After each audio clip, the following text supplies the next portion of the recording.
Coach Corey Wayne, and this is my video coaching newsletter. And the topic of this newsletter is going to be confidence and authenticity versus manipulation. Well, I've got 3 emails I'm going to go through with you today. And before we get into the first one, I got a quote that I wrote on this topic that I want to share with you because there's some interesting scenarios in these different emails that I'm going to go through with you. And you've probably heard me say hundreds of times by now, it's a scientific fact that women are more attracted to men whose feelings are unclear. Well, the idea is not to be a cold fish. The idea is to be busy with your life and to let the other person wonder about you. And then when they wonder where they stand or they start to miss you, they reach out to you. And that's when you simply make the next date. I know there's a lot of things in the internet that tells guys, oh, ignore her calls for a couple days, or don't call her back at all, don't text her at all for 2 or 3 days, and then get back to her. That's the wrong way to go, because all you really want to do is you want to get together with the other person. And when they reach out to you, that's usually when they're ready, where they're missing you enough. I mean, it's a basic tenet of human psychology that men and women, human beings in general, we want what we can't have. We want what we're curious about and what's mysterious to us. And the idea is just to create a little bit of mystery and a little bit of uncertainty so the other person reaches out to you. Whether you're a woman watching this has the same effect on guys. I have a lot of women that I coach. About 10% of my audience is women. And bottom line is this stuff works. It works on both men and women, and it'll help you get the desired result. Because all of us, in some way, shape, or form, we're trying to overcome our rough edges, so to speak. We're trying to show up and be present with that other person, be our authentic self, which is going to feel the most natural to us, so we can get what we want. And if we've got needy tendencies or beliefs, internal beliefs that we feel like we're not worthy or we don't deserve to have what we really want, you've got to become cognizant of your own thoughts and the things that are going through your mind so it doesn't cause you to exhibit unattractive behaviors that turns the other person off. Because especially when it comes to attraction to the opposite sex, it really doesn't take much, especially in the early stages, to communicate that you don't feel like you deserve to be with the other person.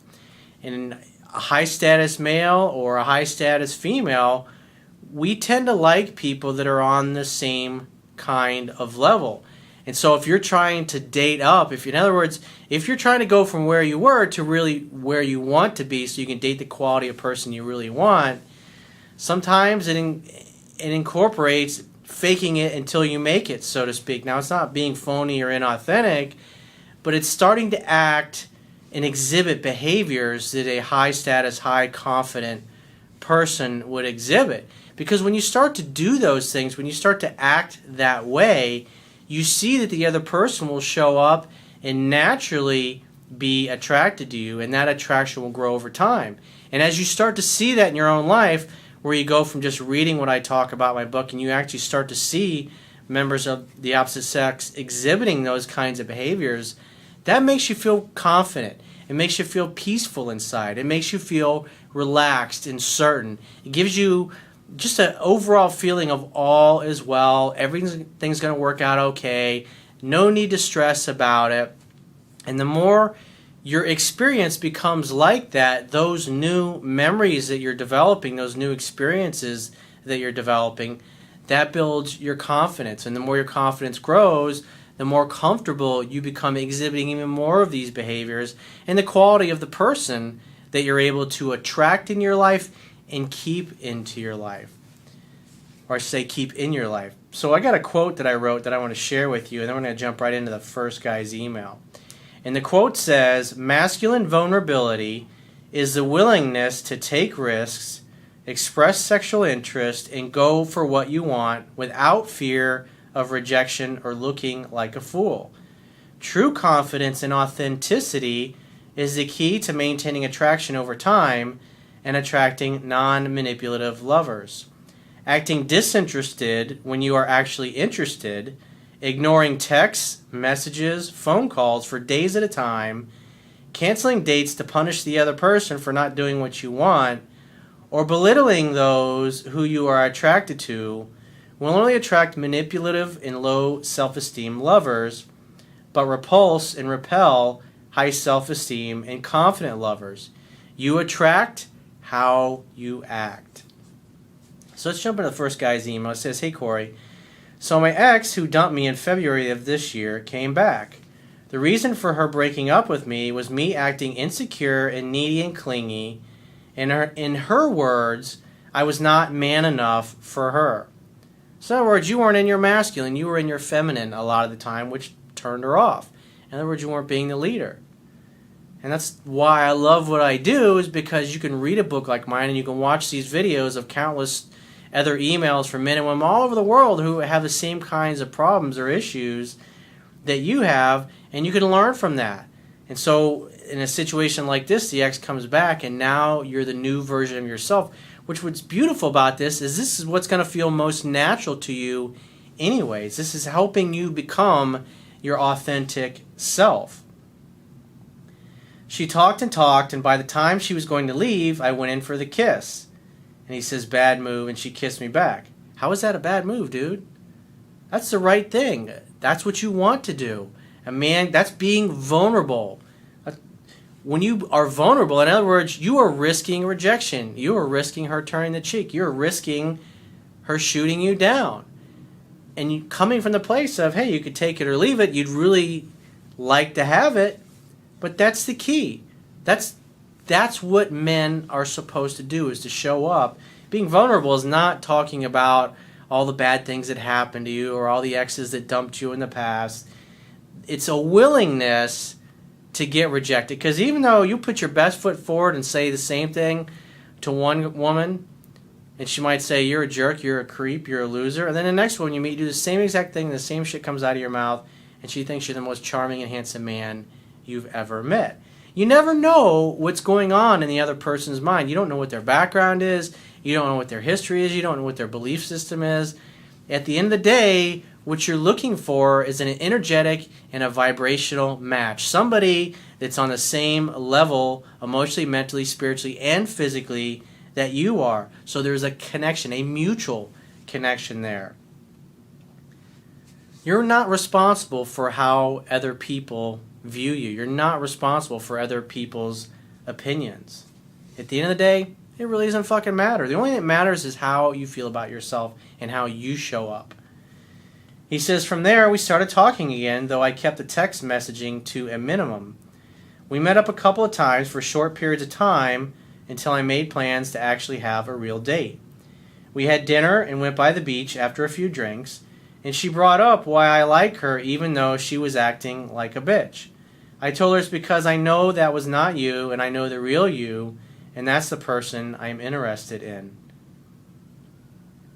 Well, if she's talking about when she was being a bitch in the past, that's definitely in direct proportion to you showing up and not being the leader. In other words, not being man enough, which was the words that she used in the beginning of the email. He continues on, she brought up how in the past I had broken things off because my friends thought she was not a good match for me, and that really hurt her. She's having a hard time getting over that. So it sounds like you were listening to your friends and you were living your relationship based upon what other people thought about you. That's a bad way to go, definitely.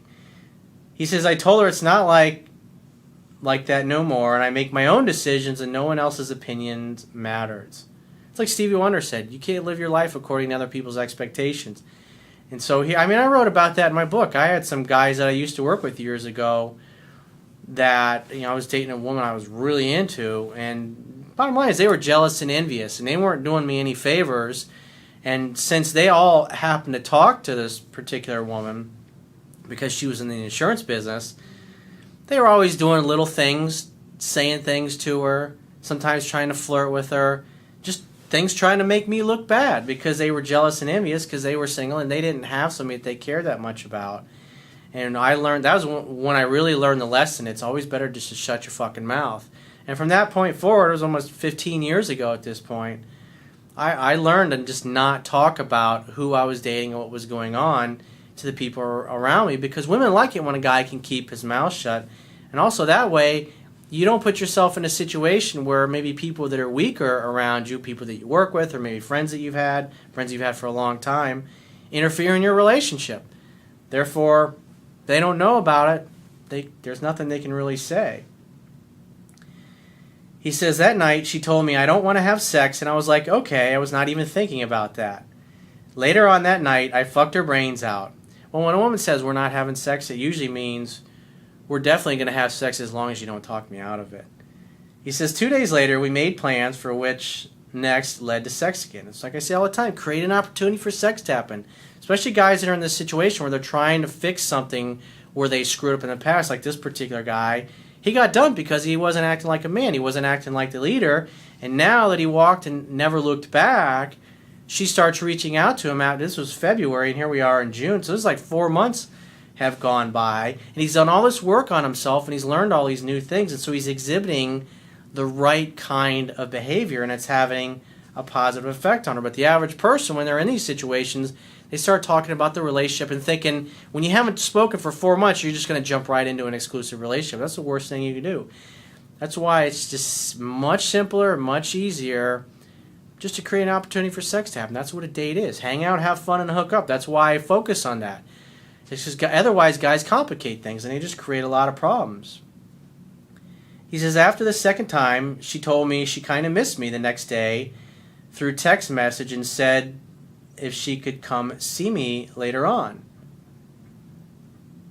She's starting to pursue. She's starting to chase you. This is a good sign because you're hanging out, you're having fun, you're hooking up, you're doing a beautiful job. He said, I told her it depends on what time I get back, and I'm going out for a bit. We didn't end up hanging out that day as I got back really late, and she was already with her friend. We made plans again for the coming week. I told her to go for it, but also told her that if she's going to go dancing, then I'm out. We met up that Sunday. We went to the beach with some wine and had a good time. It's a good inexpensive date, taking a picnic basket to the beach with some wine in it. For those of you that are broke that are watching this, because I get guys all the time, what can I do if I don't have a lot of money? That's a cheap date. You can get a cheap bottle of wine for $8-10. He says she asked me I want to continue this once. She asked me if I want to continue this once she moves to, because actually this woman's going to be moving away. He says I said nothing and she kept asking me. I finally told her, are you going today? That you needed to know now? And she said no, but if I don't want to continue once she moves away, that she'd want to end this before she leaves. Later on that night, I fucked her brains out again. Hang out, have fun, hook up, dude. You've been paying attention. Good job. So far, every date I've been closing it out with sex. Create an opportunity for sex to happen. Following the fundamentals, dude. You're doing good. This past weekend, she texted me saying she's free for Saturday during the day and Sunday evening. She's basically saying, hey, my schedule's wide open. Pick a day. I'd love to see you. She's being more flexible, and she's doing all the pursuing. And she's reaching out. But it's his job to make the date happen. This is why it's so easy. It doesn't have to be hard. He says, I told her that I was not free because I feel as though she wants to see me when nothing else is going on with her. Wrong. Don't ever say anything like that, dude. Things are going great. So in other words, she's not meeting your expectations. You're getting butthurt about it, and now you're going to punish her. Well, I'm not going to see you because I'm a last-minute thing for you. She reaches out, assumes she wants to see you, make a date. Be grateful, be happy. See, now you're getting into the manipulation zone. Now you're being manipulative. This is not going to help you.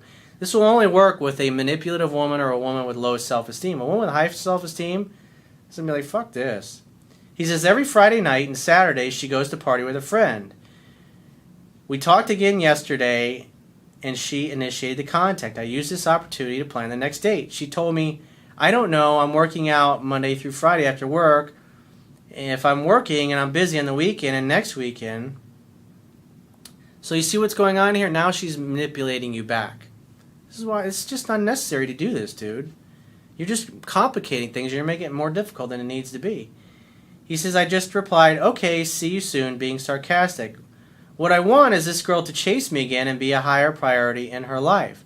Well, you can't force her to do that. And you can't manipulate her into do that because it fucking blew up in your face this time. Whereas she was chasing, you got to understand, dude, it's something that happens slowly over time. And I talk about this in the book, and this is why you read the book 10 to 15 times. Because what's happening is you're thinking, hey, we had all this history together. Now we've hooked up 3 or 4 times and had great sex. So why doesn't she want to be in a relationship with me? You're trying to lock her down. This is the same needy, insecure, clingy tendencies. Instead of just going about your life, and when she reaches out, assume she wants to see you, and you make the next date. As her attraction level grows, she's going to want to see you more and more frequently. It's really fucking simple, and you're making it way harder than it needs to be. He says, I feel like she's not interested in me, that she can't even make time for me. Well, she's just manipulating you back because you try to manipulate her. He says, help me out, Corey. What do I need to do? She's supposed to be moving away sometime in July, and I really like this girl. Well, at this point, I wouldn't do anything. Just wait to hear from her. And when you do hear from her, just say, hey, baby, it's great to hear from you. When are you free to get together? And then make a date.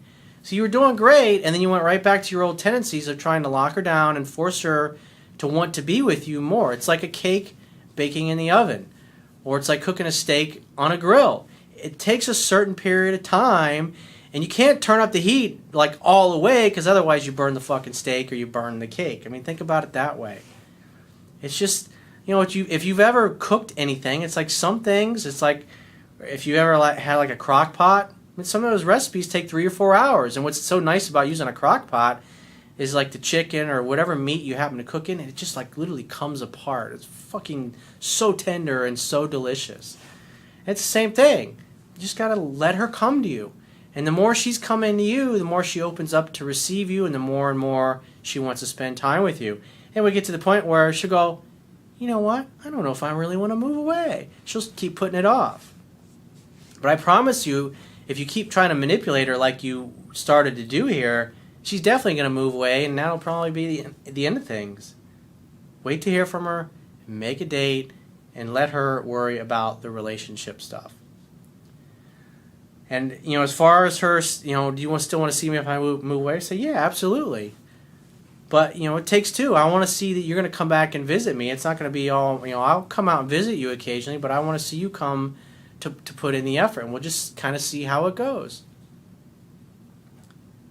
Let's get into the second email. This guy says, hey, Coach, I need some more help with my issue, and unfortunately, I cannot afford a phone conversation right now. Well, if you can't afford a phone session, obviously email coaching works, which is what this particular guy purchased.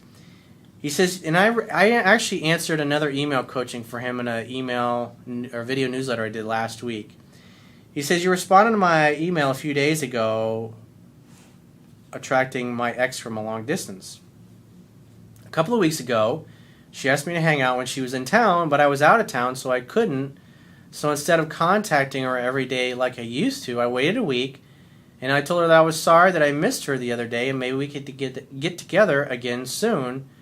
And she responded that she would see me soon, and I have not contacted or heard from her since. Well, one thing I want to say is you don't just ignore your girl. If she reaches out to you, you don't wait a week and then get back to her. That's manipulation. It's not necessary. Now, if you're genuinely busy and she texts you at like 8 o'clock at night and you're out with your friends or you're on a date, then yeah, get back to her the next day, but you don't need to wait a week. That's kind of ridiculous.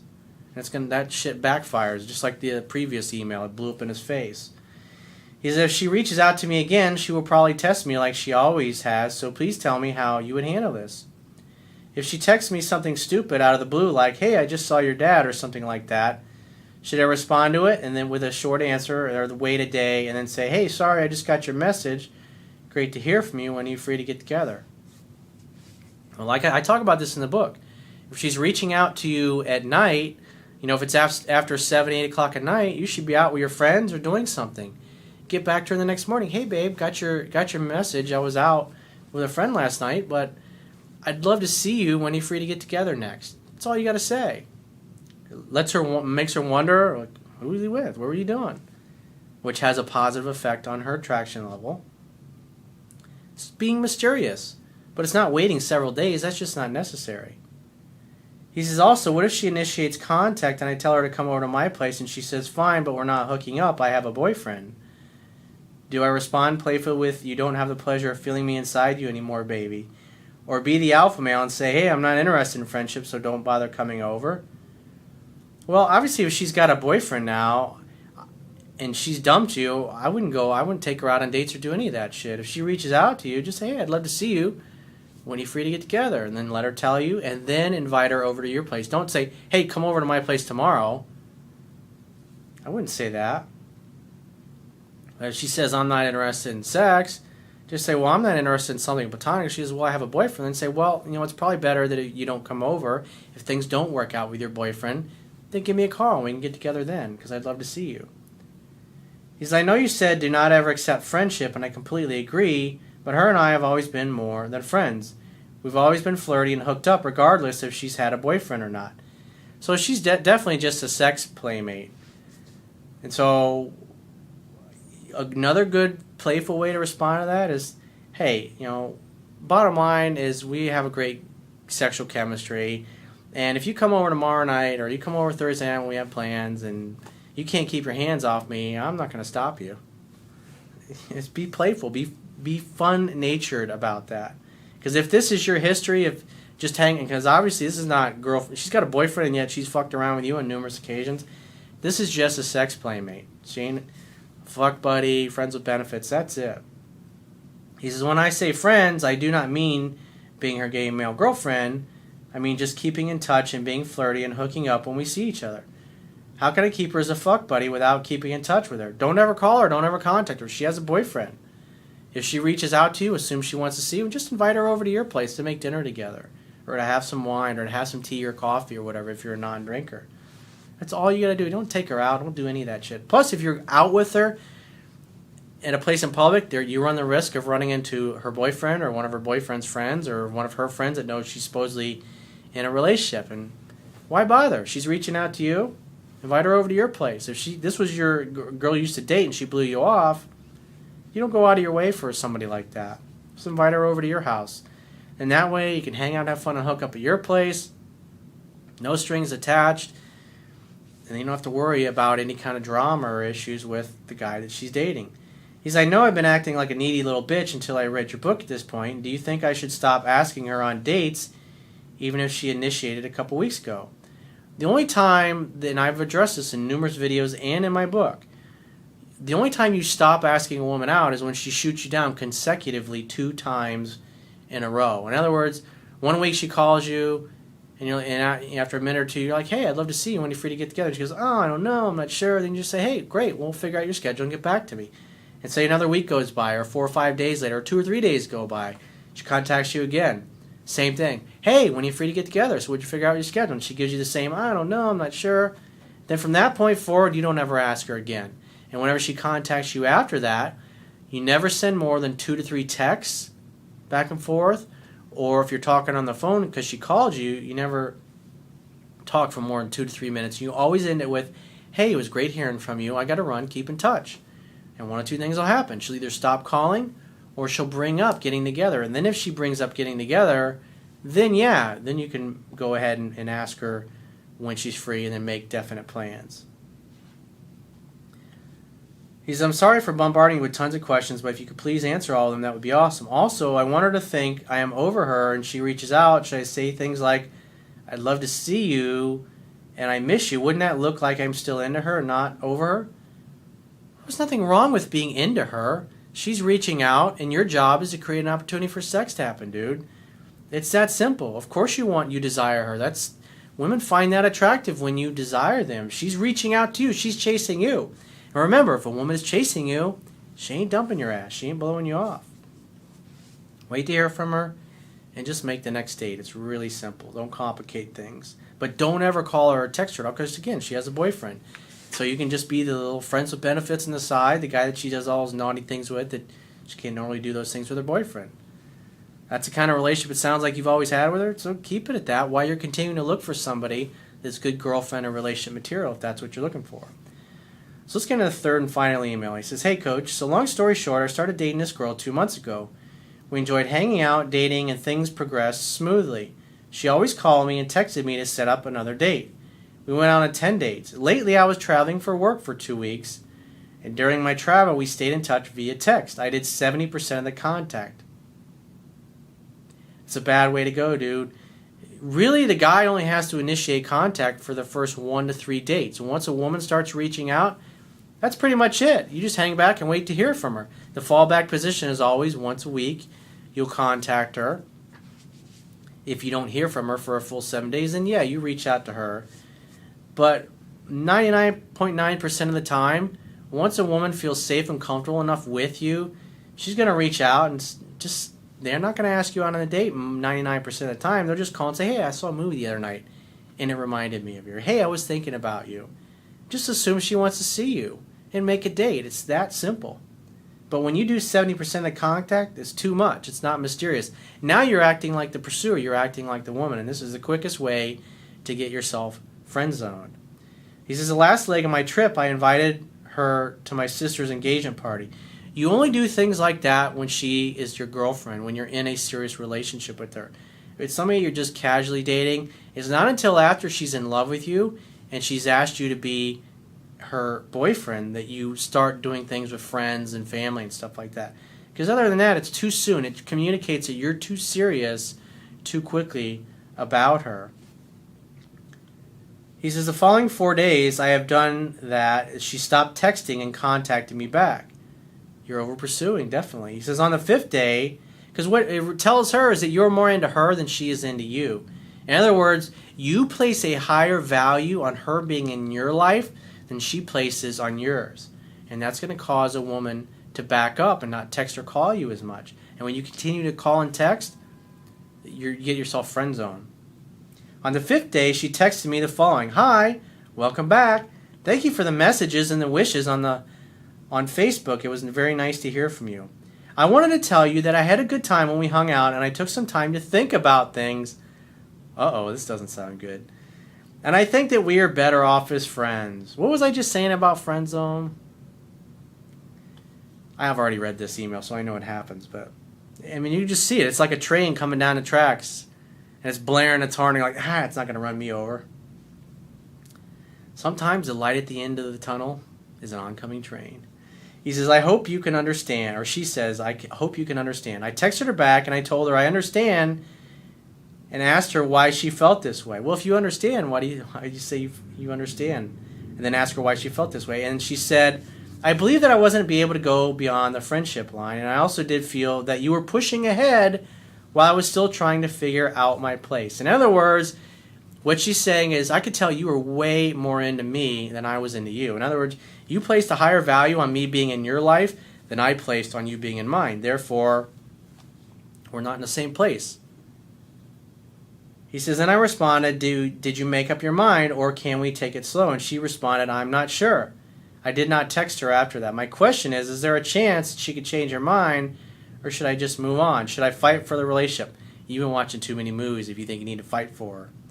I believe she panicked when I invited her to my sister's engagement. Yep. It was too much too soon, dude. You got to read the book. You got to read the fundamentals. So that's definitely a big part of your problem.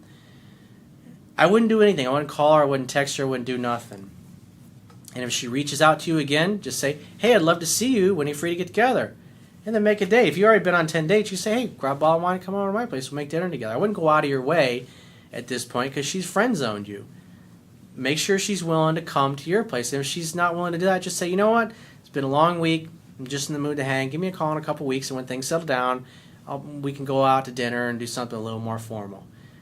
And then just make her come to your house next time, and that will reestablish the value. In other words, you're only going to invest as much in this relationship as you see her investing. And if she's not willing to invest that much, then you're not going to take her to dinner and do all those things because she friend-zoned you. Why would you want to take somebody to dinner who friend-zoned you? You want her to earn you back. I talk about this extensively in my book. But like I said, wait to hear from her. Make the next date when you do. Hang out, have fun, and hook up. You definitely need to read the book, dude, because I can tell you haven't read it. So if you'd like to get my help personally, the quickest way is to book a paid phone, Skype, or email coaching. You can choose any of those options by going to my website, clicking the products tab at the top of your screen, and just follow the instructions. And I will talk to you soon.